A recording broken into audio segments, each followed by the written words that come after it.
Nunca olvidaré el momento en que todo lo que creía saber sobre mi madre se derrumbó como un castillo de naipes. Estaba yo de pie junto a su ataúd abierto en la sala principal de nuestra casa en el rancho, rodeado del aroma dulzón de las flores de cempasúchil que cubrían cada rincón. El velorio llevaba ya casi 12 horas y mis ojos ardían de tanto llorar.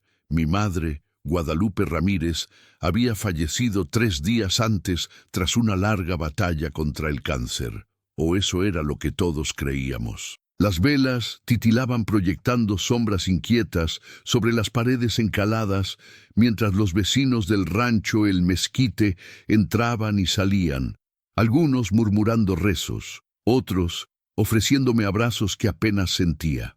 Mi tía Carmen, hermana de mi madre, sollozaba en una esquina junto a mi prima Isabel. El cura del pueblo había venido a dar el pésame y ahora bebía café en la cocina con algunos de los hombres mayores. Todo seguía el ritual que por generaciones habíamos observado en nuestro pedazo de Jalisco. Velar a nuestros muertos con dignidad, rodeados de quienes los conocieron en vida. Me acerqué una vez más al féretro para contemplar el rostro de mamá.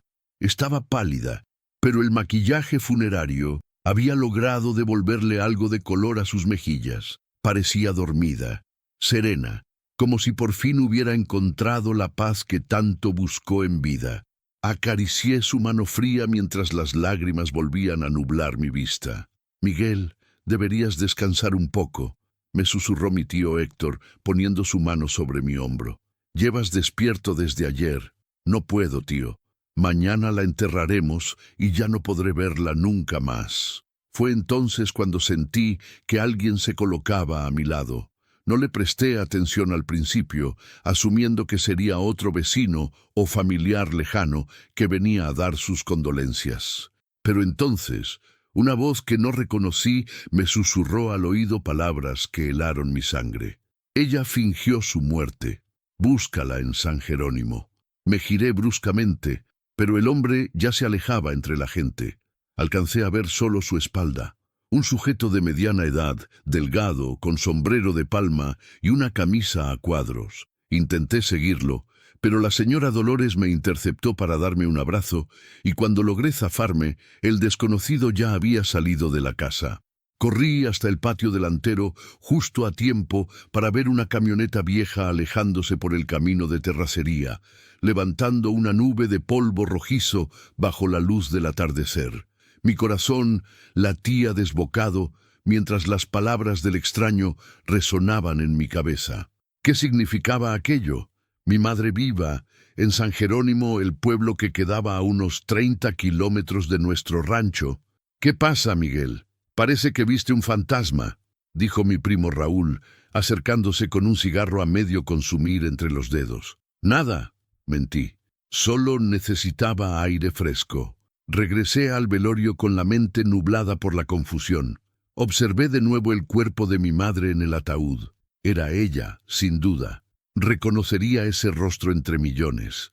El doctor Valdés había certificado su muerte por metástasis después de 2 años luchando contra el cáncer. Había visto cómo se consumía día tras día en esa misma casa, cómo la morfina apenas lograba calmar sus dolores en las últimas semanas. Y sin embargo, algo dentro de mí se agitó con las palabras del desconocido. Recordé detalles que antes no parecían importantes, como mamá insistió en ser velada en casa y no en la funeraria del pueblo, cómo pidió que el ataúd permaneciera cerrado hasta el último momento, aunque al final tía Carmen convenció a todos de que era mejor abrirlo para despedirnos. Cómo durante sus últimos días mamá había tenido largas conversaciones a solas con el doctor Valdés, un viejo amigo de la familia. La noche cayó sobre el rancho y la gente comenzó a dispersarse. Solo quedaron los familiares más cercanos que pasarían la noche velando.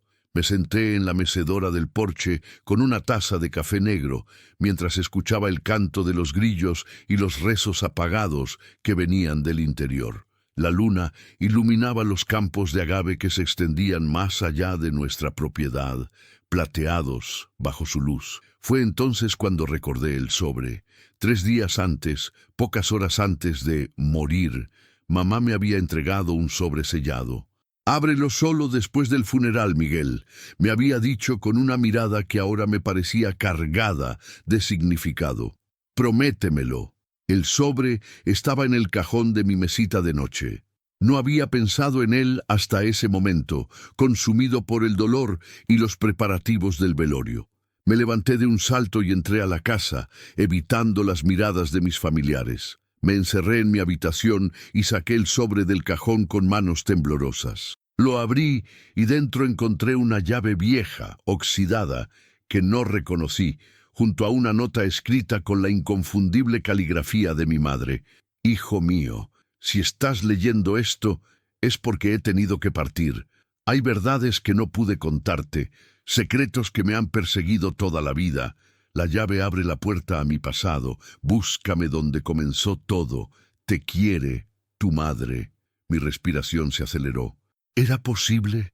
Podría estar viva. Las palabras del desconocido en el velorio cobraron un nuevo significado mientras sostenía la nota entre mis dedos temblorosos. San Jerónimo. El pueblo vecino donde mamá había nacido, donde vivió hasta que se casó con papá. El lugar donde comenzó todo. Miré por la ventana hacia la noche estrellada. Mañana sería el entierro, pero ahora ya no estaba seguro de quién estaría realmente en ese ataúd. Si mi madre estaba viva, tenía que encontrarla. Y si todo era una cruel mentira, al menos necesitaba descubrir por qué alguien querría jugar así con mi dolor. Guardé la llave y la nota en mi bolsillo. Ya había tomado una decisión. Después del funeral, iría a San Jerónimo a buscar respuestas, sin importar lo que encontrara. El entierro fue breve pero desgarrador. Ver descender el ataúd de mi madre en aquella fosa rojiza bajo el implacable sol de mediodía me partió el alma. A mi alrededor, los rostros de familiares y amigos reflejaban un dolor genuino que contrastaba con la tormenta de dudas que me consumía por dentro. ¿Estaba realmente enterrando a mi madre o a una desconocida? La pregunta me atormentaba mientras arrojaba un puñado de tierra sobre el féretro. «Que Dios la tenga en su gloria», murmuró tía Carmen a mi lado, apretando un pañuelo húmedo contra sus ojos hinchados. Al regresar al rancho, todos esperaban que me quedara para el novenario, pero les dije que necesitaba espacio. Inventé una excusa sobre trámites pendientes en la ciudad, y nadie cuestionó mi decisión. El dolor da ciertos privilegios, incluso el de mentir. Empaqué lo necesario en una mochila vieja, algo de ropa, la carta de mamá, la misteriosa llave y los pocos pesos que tenía ahorrados. Antes de partir, me detuve frente a la fotografía más reciente de mi madre que teníamos en la sala. La había tomado yo mismo en Navidad, cuando todavía tenía fuerzas para sentarse en el porche. Sus ojos, aunque cansados por la enfermedad, seguían teniendo ese brillo de determinación que la caracterizaba. Ahora me preguntaba si ese brillo escondía algo más. «Voy a encontrarte, mamá», susurré a la fotografía, «sea donde sea que estés». El camino a San Jerónimo era una carretera estrecha que serpenteaba entre cerros cubiertos de agave y mezquites. Tomé un autobús destartalado que hacía la ruta 2 veces al día, compartiendo el viaje con campesinos, vendedores ambulantes y algunas señoras con canastas llenas de frutas y pan. Nadie hablaba. Todos parecían sumidos en sus propios pensamientos, mientras el paisaje árido de Jalisco se deslizaba por las ventanillas empolvadas. San Jerónimo apareció finalmente tras una curva, un pequeño pueblo con casas de colores deslavados por el sol, dominado por una iglesia colonial cuya torre se alzaba sobre los tejados de teja roja. Bajé del autobús en la plaza principal, donde unos ancianos jugaban dominó bajo la sombra de un frondoso laurel de la India. El calor era sofocante a pesar de ser ya media tarde. No sabía por dónde empezar. Mamá había nacido aquí, pero se fue hace más de 30 años cuando se casó con mi padre. Nunca volvimos de visita. De hecho, ella evitaba hablar de su vida en San Jerónimo. Ahora entendía que quizás no era por desinterés, sino porque ocultaba algo. Me acerqué a una pequeña tienda de abarrotes donde una mujer mayor atendía tras un mostrador cubierto de dulces y frituras. «Buenas tardes, señora. Estoy buscando información sobre Guadalupe Ramírez. Vivió aquí hace muchos años». La mujer me miró con curiosidad. «¿Guadalupe Ramírez? La hija de don Esteban, el que tenía la casa grande al final de la calle Real».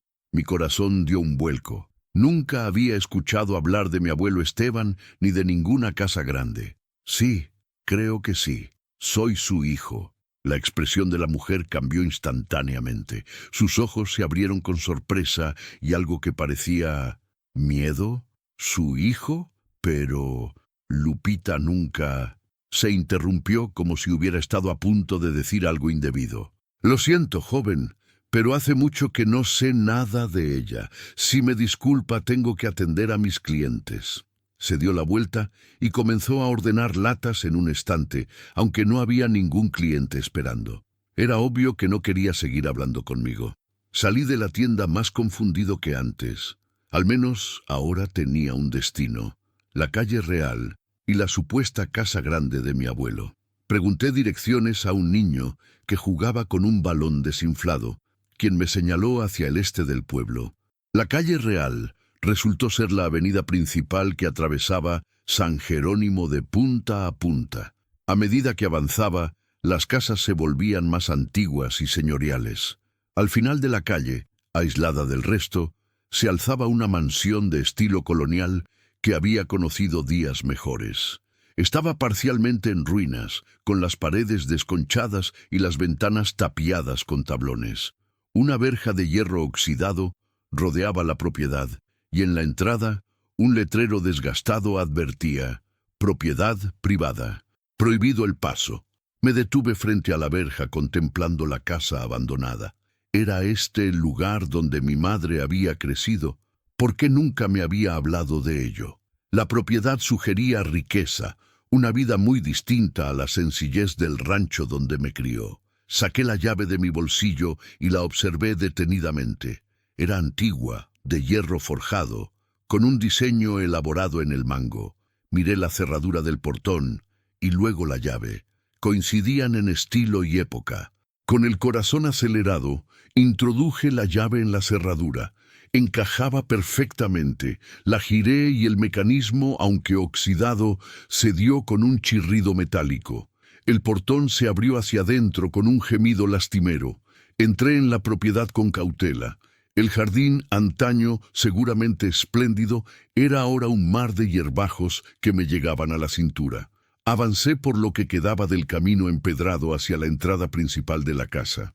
Cada paso que daba parecía alejarme más de la vida que conocía y sumergirme en un pasado del que nunca supe nada. La puerta principal estaba bloqueada con tablones, pero encontré una entrada lateral menos protegida. Arranqué las maderas podridas y empujé la puerta, que se dio con un crujido espeluznante. El interior estaba sumido en penumbras. Haces de luz se filtraban por las grietas de las ventanas tapiadas, iluminando motas de polvo que danzaban en el aire estancado. Me encontraba en lo que parecía haber sido un salón elegante, con restos de mobiliario cubierto por sábanas amarillentas y telarañas. En las paredes colgaban marcos vacíos o con fotografías tan descoloridas que apenas se distinguían las figuras. Avancé por la casa como un intruso en la vida olvidada de mi madre. Cada habitación contaba fragmentos de una historia que ella nunca compartió conmigo. Un comedor con una mesa para 20 personas, una biblioteca con estanterías vacías, dormitorios que alguna vez albergaron a personas cuyas vidas estaban entrelazadas con la de mi madre, de maneras que yo desconocía por completo. En lo que parecía haber sido el despacho principal, encontré un escritorio antiguo de madera tallada. Intenté abrir los cajones, pero estaban cerrados con llave. Frustrado, me disponía a salir cuando noté algo extraño en el suelo. Las tablas de madera bajo el escritorio parecían más nuevas que el resto. Me arrodillé y presioné las tablas. Una de ellas se movió. La levanté y descubrí un compartimento secreto. Dentro había una caja de metal, pequeña pero pesada. La saqué con cuidado y la coloqué sobre el escritorio. No tenía cerradura, solo un simple mecanismo de presión. La abrí conteniendo la respiración. En su interior encontré varios documentos antiguos, un manojo de cartas atadas con una cinta desgastada, un revólver oxidado y una fotografía en blanco y negro que me dejó sin aliento. En ella aparecía mi madre, mucho más joven, quizás de unos 20 años, junto a un hombre de aspecto severo que supuse sería mi abuelo Esteban. Pero lo que me heló la sangre fue la tercera persona en la foto. Una niña de unos 4 o 5 años que se parecía asombrosamente a mi madre. Di vuelta a la fotografía y leí la inscripción en tinta desvaída.